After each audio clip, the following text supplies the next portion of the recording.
I make about $600 a week selling covered calls for income. But the number one question I always get is, how do you find volatile stocks? Well, I use a couple of methods. First of all, I've just been investing for 20 years, and over time you tend to know what stocks, or at least what sectors, are a little bit more volatile and what are not. Like, for example, I know that Hims is going to have high premiums right now because it's in the news, it's trending, there's good news, there's bad news, and those premiums are going to be higher because the volatility is higher. Whereas I know something like Coca-Cola, for example, is kind of slow and steady, so the premiums aren't going to be high.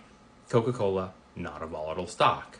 And poor Robin, she's so bored. She hates covered calls. But there are also screeners you can use. Now, I'm going to use Charles Schwab, and I'm going to show you how I do it.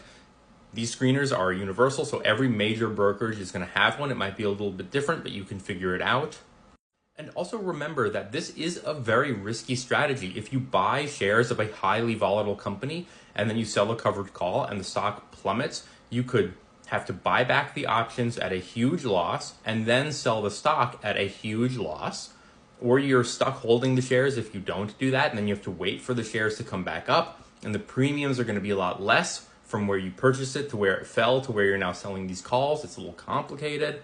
So there are going to be some companies that you might not want to do this strategy on. It might be too risky for you. For example, here we have Big Bear, Artificial Intelligence, Archer Aviation, and Joby. High premiums, extremely high risk. Now, if you have a Charles Schwab account, all you got to do is hit research and go down to stocks, and it will take you here to this stock screeners page. There's other things like lists and compare, but we want the screener. And then you're going to fill in some criteria. Now, there's going to be a lot of stocks here, so we need to whittle this list down a little bit. First thing we're going to do is we're going to click on sectors and industries. Now we're looking at this list here, and I can kind of tell you that consumer staples might be kind of slow and steady. Energy might be a little bit volatile. Healthcare might be a little bit volatile. But today we're just going to click on information technology, and then we're going to click on price right here. Let's just focus on stocks that are $20 to $40 and $40 to $60. This list started at $1,200 and we're already down to $158. Now we're going to hit optionable, which drops that number to nothing. It's still $158. We can search by high short interest, but this is extremely risky. It would be showing you stocks that are being shorted very heavily, 20 to 30% or 30 to 40 or more than 40.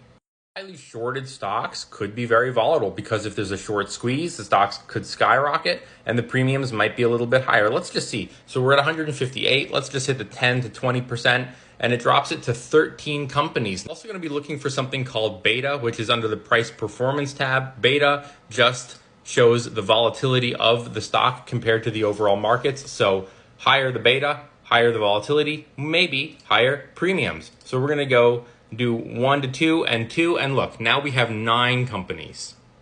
And these are the 9 companies. I already recognize Supermicro. They're going to have high ones. I've been selling covered calls on Enphase. AI, of course, very trendy right now. So IonQ, anything in that space is going to be volatile and might pay higher premiums. You can see that it's 8:19 in the morning, so markets are not open yet. So these numbers are not going to be totally accurate. But here we have Supermicro Computers options chain. I go weekly. So today's the 14th. This is going to be Friday. It's going to expire on Friday.